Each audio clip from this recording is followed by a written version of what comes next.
નમસ્કાર. સંધાનમાં આપનું સ્વાગત છે. વિષય છે રાજશાસ્ત્ર અને વિષયાંગ છે ભારતના રાજકીય ચિંતકો. એમાં પણ ખાસ કરીને આપણે આઝાદી પહેલાંના કોંગ્રેસના બે અગત્યના નેતાઓનો ઉલ્લેખ કરવાના છીએ આજે. એક મવાળ અને એક જહાલ છે. એ વખતના કોંગ્રેસ પક્ષમાં પક્ષ કહેવા કરતાં કોંગ્રેસ સંસ્થા કહેવી વધારે સારી બાબત છે. આઝાદી પહેલાં કોંગ્રેસ એક આઝાદી મેળવવા માટેની સંસ્થા હતી અને સમાજના તમામ વર્ગોના લોકો એમાં સામેલ હતા. એ આપ જાણો છો. વિદ્યાર્થી મિત્રો, એ વખતે કોંગ્રેસની અંદર બે પ્રકારના લોકો હતા, જહાલ અને મવાળ. જહાલ લોકો એમ ઈચ્છતા હતા કે આઝાદી તાત્કાલિક મળે, આઝાદી આપણો હક છે અને એ તાત્કાલિક મળવો જોઈએ, આંદોલનના માર્ગે મળવો જોઈએ. ત્રીજો એક વર્ગ હતો ક્રાંતિકારીઓનો, પણ એ કોંગ્રેસમાં નહોતો. ક્રાંતિકારીઓ હિંસા દ્વારા આઝાદી મેળવવા માગતા હતા. જ્યારે મવાળ કહેવાતા લોકો એવું ઈચ્છતા હતા કે સ્વતંત્રતા ધીમે ધીમે મળે, ક્રમિક મળે. સ્વતંત્રતા એમનું લક્ષ્ય હતું, પણ એ સમયનું નહીં. ક્રમિક સુધારાઓ કરતાં કરતાં એક દિવસ એ સ્વતંત્રતા પ્રાપ્ત કરવા માગતા હતા અને બંધારણીય માર્ગે, આંદોલન કે ક્રાંતિના માર્ગે નહીં. તો આ બંનેમાંથી આપણે પ્રતિનિધિરૂપ બે વ્યક્તિઓને પસંદ કર્યા છે, લોકમાન્ય તિલક અને બાલગંગાધર તિલક. લોકમાન્ય બાલગંગાધર તિલક અને ગોખલે. બાલગંગાધર તિલક એટલા બધા લોકપ્રિય હતા એ સમયે કે એમને લોકમાન્ય કહેવામાં આવતા હતા. 1856થી 1920 એમનો સમયગાળો છે. બંને મહારાષ્ટ્રના વતનીઓ છે અને મહારાષ્ટ્રનું રાજકારણ ઉપર એમનો બહુ મોટો પ્રભાવ છે.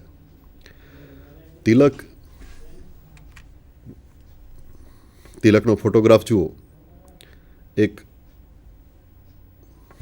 પરિચય માટે જરૂરી છે.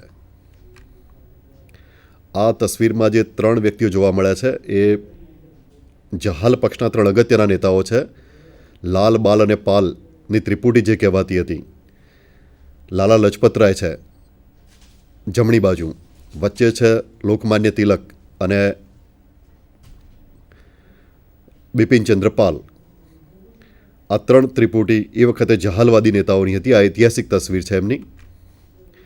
લોકમાન્ય તિલકની આ જે તસવીર છે એમાં લખ્યું છે કે ફાધર ઓફ ધ ઇન્ડિયન અનરેસ્ટ, ભારતની અશાંતિના પિતા.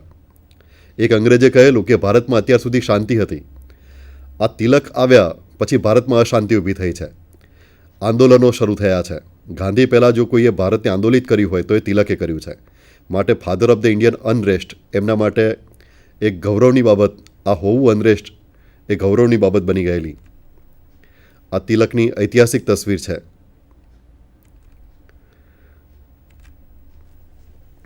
મિત્રો, તિલકનો રાષ્ટ્રવાદ, તિલક રાષ્ટ્રવાદી હતા, ઉગ્ર રાષ્ટ્રવાદી કહી શકાય. એમનો રાષ્ટ્રવાદ પુનરુત્થાનવાદી રાષ્ટ્રવાદ કહેવાય છે. પુનરુત્થાન એટલા માટે કે પ્રાચીન ભારત, જે ભવ્યતા હતી પ્રાચીન ભારતની, જે શ્રેષ્ઠતા હતી એવી ફરીથી લાવવા માગે છે, પુનઃ ઉત્થાન કરવા માગે છે ભારતનું.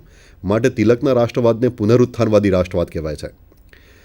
તિલક રાષ્ટ્રવાદની વ્યાખ્યા આપતા એમ કહે છે કે રાષ્ટ્રવાદ એટલે પ્રાચીન સમયમાં જે લોકો કબીલામાં રહેતા હતા અને કબીલા પ્રત્યે એમની જે મમતા હતી, જે પ્રેમ હતો, કબીલા પ્રત્યે જે આત્મીયતા હતી, અને એ આત્મીયતામાંથી જે શૌર્ય પ્રગટતું હતું, એ આજે રાષ્ટ્રવાદ બન્યું છે. અને એ કબીલાનો વિસ્તાર થઈને આજે એક રાષ્ટ્ર બન્યો છે. એ અર્થમાં રાષ્ટ્રવાદ એક પરિવાર છે, પરિવાર ભાવના છે.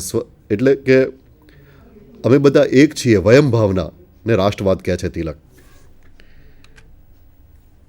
પ્રાચીન પાયાઓ પર ભારતીય રાષ્ટ્રનું નિર્માણ કરવા માગે છે. અને પ્રાચીન પાયાઓ પર એટલા માટે કે વેદો અને ગીતામાંથી એમનું એમ કહેવું છે કે એમાંથી પ્રેરણા લેવી જોઈએ અને રાષ્ટ્રવાદનું નિર્માણ કરવું જોઈએ. જે ભવ્ય ભારત હતો, આર્યોના સમયમાં જે ભારત હતો, એવો ભારત ફરીથી લાવવા માગે છે. સાંસ્કૃતિક રીતે ચઢિયાતો ભારત બનાવવા માગે છે. વેદો અને ગીતામાંથી આધ્યાત્મિક શક્તિ અને રાષ્ટ્રીય ઉત્સાહ પ્રાપ્ત કરવાની વાત કરી કે વેદો અને ગીતામાંથી જે મૂલ્યો પડ્યા છે, વેદો અને ગીતામાં, એ આત્મસાત કરવા જોઈએ ભારતના લોકોએ. અને એમાંથી જે નિર્ભયતા પ્રાપ્ત થાય, શ્રેષ્ઠતા હાંસલ કરવાનો પ્રયત્ન કરવો જોઈએ, કર્મયોગ કરવો જોઈએ અને શ્રેષ્ઠ બને ભારત, એ માટે પ્રયત્ન કરવો જોઈએ, જેથી ફરીથી ભારત પહેલાંના જેવો સમૃદ્ધ, શક્તિશાળી અને ગૌરવવાન બને. ગણેશોત્સવ અને શિવાજી ઉત્સવની શરૂઆત કરાવડાવી. ભારતના લોકોમાં એકતા વધે, જ્ઞાતિવાદ દૂર થાય, એ માટે લોકો સાથે મળીને એક ઉત્સવ ઉજવે, એ માટે ગણેશોત્સવની શરૂઆત મહારાષ્ટ્રમાં અત્યારે જે ચાલે છે એની શરૂઆત તિલકે કરાવેલી. બીજું, શિવાજી ઉત્સવની શરૂઆત કરાવી, જેથી શૌર્ય પ્રધાન સંસ્કૃતિનું નિર્માણ કરી શકાય કે આપણે વીર છીએ, બહાદુર પ્રજા છે ભારતના લોકો, ગુલામ થવા સર્જાયા નથી, એ બતાવવા માટે શિવાજી ઉત્સવની શરૂઆત કરાવડાવે છે. તો ગણેશોત્સવ અને શિવાજી ઉત્સવની શરૂઆત તિલકે કરાવેલી. એ વખતે સમસ્યા એ થઈ કે આને કારણે એવી છાપ ઊભી થઈ કે તિલક હિન્દુ રાષ્ટ્રવાદી છે. આ મોટો પ્રશ્ન ઊભો થયો. હકીકતમાં તિલક હિન્દુ રાષ્ટ્રવાદી નહોતા. તિલકના ઘણા અનુયાયીઓ એવા હતા કે જે મુસ્લિમ હતા. એ સાબિત થયેલી બાબત છે. પણ એવી છાપ ઊભી થતી હતી કે તિલક હિન્દુ રાષ્ટ્રવાદી છે, પણ હકીકતમાં એ હિન્દુ રાષ્ટ્રવાદી નહોતા, પણ શક્તિશાળી અને શૌર્યપ્રધાન રાષ્ટ્રવાદના સંસ્થાપક હતા. અને ગાંધી પહેલાં જો કોઈએ ભારતમાં રાષ્ટ્રવાદની શરૂઆત કરી હોય, રાષ્ટ્રવાદનો પાયો નાખ્યો હોય, તો એ ચોક્કસપણે તિલક છે. અને સમાજને આંદોલિત કર્યો, મોટાભાગના સમાજને આંદોલિત કર્યો. તિલકના રાષ્ટ્રવાદના આર્થિક પાસાઓ પણ છે. અને એ બે અગત્યના પાસા જો કોઈ હોય તો વિદેશનો બહિષ્કાર અને સ્વદેશીનો સ્વીકાર. વિદેશના બહિષ્કારમાં આમ તો સ્વદેશનો સ્વીકાર એ નિહિત હોય છે, છતાં અહીં એટલા માટે લખવું પડ્યું છે કે બંને ભિન્ન બાબતો એ વખતે હતી. કેટલાક નેતાઓ સ્વદેશના સ્વીકારની વાત કરતા હતા, પણ વિદેશના બહિષ્કારની નહીં.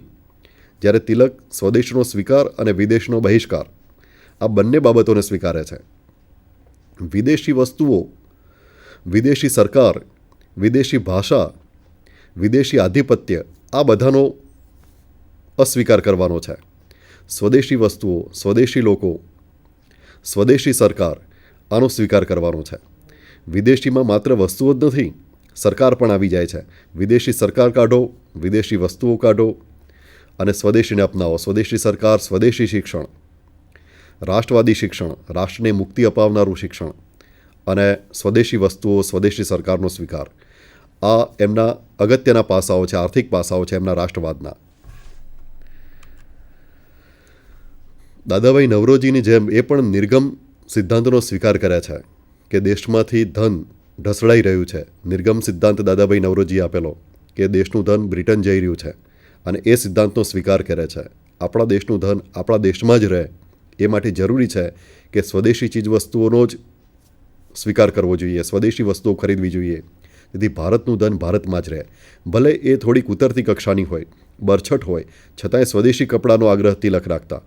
અને જ્યારે બ્રિટન ગયા તિલક રાણીને મળવા, ત્યારે પોતે જાતે કાંતેલા કપડાં પહેરીને, ખાદી પહેરીને ગયેલા. ગાંધી પહેલાં કદાચ ખાદીનો પ્રચાર કોઈએ કર્યો હોય તો એ તિલકે કર્યો છે.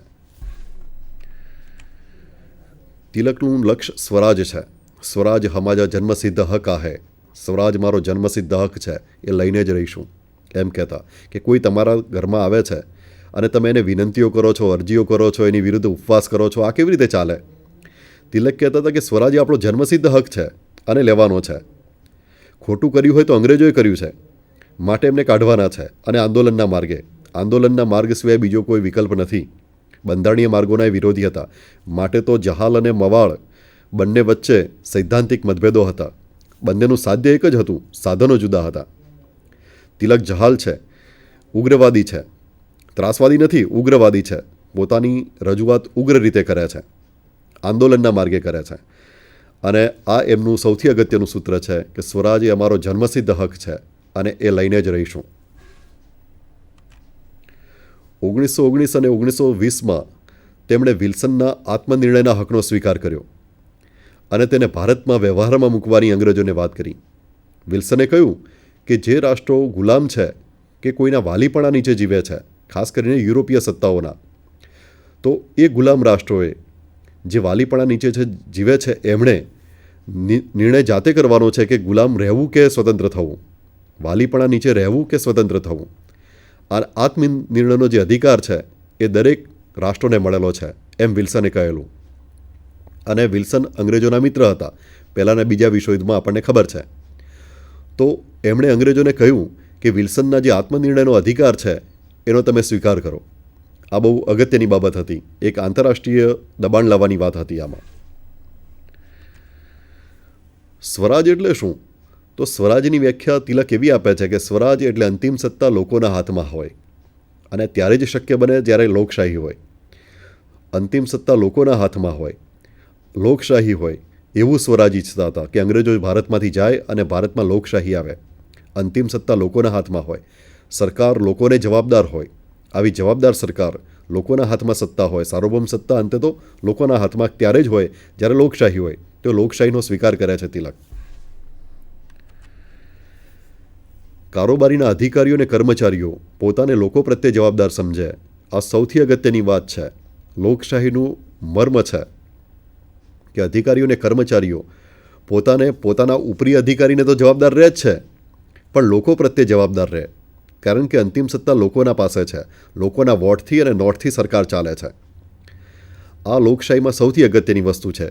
કદાચ લોકશાહીનો જે મર્મ છે કે સાર કે અર્ક કહેવાય, એ આ વિધાનમાં આવી જાય છે કે કારોબારીના અધિકારીઓ અને કર્મચારીઓ પોતાને લોકો પ્રત્યે જવાબદાર સમજે. સૌથી પહેલી જવાબદારી લોકો પ્રત્યેની છે. લોકોની સાથે સન્માનથી વ્યવહાર થાય, એમના કામો થાય, જવાબદારીપૂર્વક કામો થાય.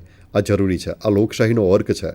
અને તિલકે આઝાદી પહેલાં આ સપનું જોયું હતું કે અંગ્રેજો જશે, ભારતમાં આઝાદી આવશે, અને આઝાદી પછી જે કર્મચારીઓ અને અધિકારીઓ છે વહીવટીતંત્રના, એ લોકોને જવાબદાર હશે, લોકોની સાથે સન્માનથી વ્યવહાર કરશે, કારણ કે લોકોના નોટથી અને વોટથી સરકાર ચાલતી હશે. આ એમનું સ્વપ્ન હતું આઝાદી પછીનું, લોકશાહીનું સ્વપ્ન હતું.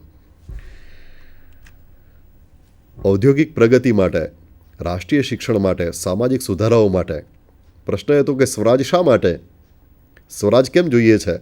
તો કહે છે કે ઔદ્યોગિક પ્રગતિ માટે. જો અંગ્રેજો ભારતમાં રહેશે તો ભારતની ઔદ્યોગિક પ્રગતિ શક્ય નથી, કારણ કે અહીં શોષણ કરવા આવ્યા છે, આર્થિક શોષણ માટે આવ્યા છે.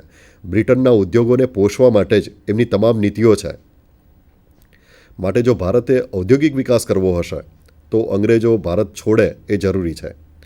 રાષ્ટ્રીય શિક્ષણ ત્યારે જ શક્ય બને જ્યારે અંગ્રેજો અહીંથી જાય. અંગ્રેજો રહે અને રાષ્ટ્રીય શિક્ષણ આપે એ શક્ય જ નથી. રાષ્ટ્રનો વિકાસ થાય, રાષ્ટ્રનો ઉદ્ધાર થાય, રાષ્ટ્રને મુક્તિ મળે એવું શિક્ષણ, અને શિક્ષણ દ્વારા જ એ શક્ય છે. ત્યારે જ મળી શકે કે જ્યારે અંગ્રેજોનું નિયંત્રણ શિક્ષણ ઉપર ના હોય. ભારતીયો દ્વારા ભારતીય લોકોને શિક્ષણ અપાય, રાષ્ટ્રીય મુદ્દાઓને ધ્યાનમાં રાખીને શિક્ષણ અપાય. અને ત્યારે જ બને જ્યારે અંગ્રેજો ભારત છોડે. એ માટે એમણે રાષ્ટ્રીય શિક્ષણ માટે કહ્યું, ઔદ્યોગિક પ્રગતિ માટે અને સામાજિક સુધારાઓ માટે પણ. અંગ્રેજો ભારત છોડે અને સ્વરાજ આવે એ જરૂરી છે. ત્યાં સુધી સામાજિક સુધારાઓ પણ શક્ય નથી. તિલક કહેતા કે ભારતમાં સામાજિક સુધારાઓની જરૂર છે, અને સુધારાઓ ત્યારે જ શક્ય બનશે જ્યારે વિદેશી શાસકો જાય અહીંથી અને ભારતીય શાસકો આવે, સોશિયલ એન્જિનિયરિંગ થાય અને સમાજમાં જરૂરી સુધારાઓ થાય. તો જ પ્રગતિ શક્ય છે. તો જ બધાને સ્વતંત્રતા મળે, સમાનતા મળે. સમાનતા વગર સ્વતંત્રતા શક્ય નથી. સમાનતા એટલે પાયાની સમાનતાઓ, એ જરૂરી છે. માટે સામાજિક સુધારા પણ કરવા જરૂરી હતા એ વખતે. તો આ 3 અગત્યની બાબતો એમણે કહી કે ઔદ્યોગિક પ્રગતિ માટે, રાષ્ટ્રીય શિક્ષણ માટે અને સામાજિક સુધારાઓ માટે સ્વરાજની જરૂર છે. સ્વરાજ કેવળ હિન્દુઓ કે મુસલમાનો કે કોઈ વર્ગ વિશેષ માટે નહીં હોય. સ્વરાજ ભારતના તમામ લોકો માટે હશે. પેલી ગણેશોત્સવ અને શિવાજી મહોત્સવને કારણે એવી છાપ ઊભી થઈ હતી તિલકની કે તિલક હિન્દુ રાષ્ટ્રવાદી છે. હકીકતમાં એમણે સ્પષ્ટતા કરેલી કે સ્વરાજ માત્ર હિન્દુઓ માટે નહીં હોય, માત્ર મુસલમાનો માટે નહીં હોય, સ્વરાજ તમામ માટે હશે. આ સૌથી અગત્યની સ્પષ્ટતા હતી. લોકોની સમસ્યાઓને હલ કરવાની એક જ ઔષધિ છે ને વાસ્તવિક સત્તા. જ્યાં સુધી બ્રિટિશ સરકાર છે, વિદેશી સરકાર છે, ત્યાં સુધી ભારતના લોકોની સમસ્યાઓને નજરઅંદાજ કરવામાં આવે છે. એમની સમસ્યાઓને ગંભીરતાથી લેવામાં આવતી નથી. માત્ર પોતાના હિતોને જ મહત્ત્વ આપે છે બ્રિટિશ સરકાર, એમ તિલક કહેતા. ભારતની સમસ્યાઓનો ઉકેલ લાવવો હોય, વાસ્તવિક ઉકેલ લાવવો હોય, તો એ સ્વદેશી સરકાર જ લાવી શકે, સ્વરાજ દ્વારા જ આવી શકે, એમ એ માનતા હતા. જો આ વિચારો આજે પણ એટલા જ પ્રસ્તુત છે. રાજ્યશાસ્ત્રના વિદ્યાર્થીઓએ ખાસ એ પણ ધ્યાનમાં રાખવું કે એ વખતે આઝાદી પહેલાં જે વિચારો રજૂ થયા છે આજે કેટલા પ્રસ્તુત છે. એના પરથી આપણે ક્યાં છીએ, આઝાદીના લડવૈયાઓ, સ્વતંત્રતા ઈચ્છનારાઓ શું ઈચ્છતા હતા, કેવા સપનો જોતા હતા આઝાદી માટેના, એનો આપણને ખ્યાલ આવશે. અંગ્રેજોની ન્યાયપ્રિયતા અને ઉદારવાદી વિચારધારામાં અવિશ્વાસ. એ વખતે ભારતમાં બે પ્રકારના લોકો હતા. આપણે ક્રાંતિકારીઓની વાત નથી કરતા, માત્ર મવાળ અને જહાલ બંને લોકોની વાત કરીએ છીએ. તો મવાળવાદી જે લોકો હતા એ અંગ્રેજોની ન્યાયપ્રિયતા અને ઉદારવાદમાં વિશ્વાસ ધરાવતા હતા કે એક દિવસ આપણને ચોક્કસ ન્યાય મળશે. એ આશય એમણે બંધારણીય સાધનો અપનાવ્યા હતા. જ્યારે જહાલવાદી જે છે, લાલ બાલ પાલની ત્રિપુટી, એમાંય ખાસ કરીને તિલક, એ અંગ્રેજોની ન્યાયપ્રિયતા અને ઉદારવાદમાં એમને વિશ્વાસ નથી. એ કહેતા કે કોઈ પણ રાષ્ટ્ર બીજા રાષ્ટ્રને ગુલામ બનાવે એનો હેતુ શોષણનો જ હોઈ શકે. બીજા રાજ્યના ગુલામ બનેલા રાજ્યના કલ્યાણ માટેનો હોઈ જ ના શકે. અને એ સ્પષ્ટ વાત છે. કોઈ એક રાજ્ય બીજા રાજ્યને ગુલામ ત્યારે જ બનાવે જ્યારે એનું શોષણ કરવા માગતું હોય. એનું કલ્યાણ કરવા માટે ગુલામ બનાવે જ નહીં, એમ તિલક કહેતા. અંગ્રેજોનો પણ એ જ ઉદ્દેશ છે. અને જે લોકો શોષણ કરતા હોય એમની પાસે ન્યાયની અને ઉદારતાની અપેક્ષા કેવી રીતે રાખી શકાય? આ તિલકનું સૌથી અગત્યનું વિધાન હતું કે અંગ્રેજોની પાસે ન્યાયપ્રિયતાની કે ઉદારતાની અપેક્ષા રાખવી એ વધારે પડતી છે. સ્વદેશનો સ્વીકાર અને વિદેશનો બહિષ્કાર.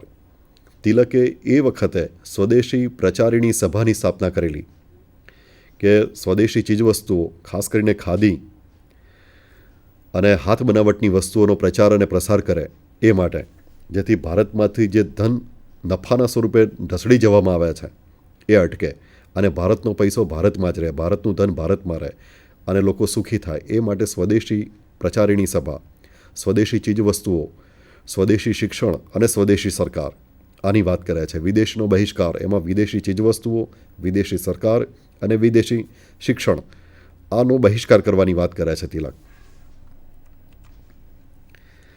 રાષ્ટ્રીય શિક્ષણ. જો સ્વરાજ પ્રાપ્ત કરવાના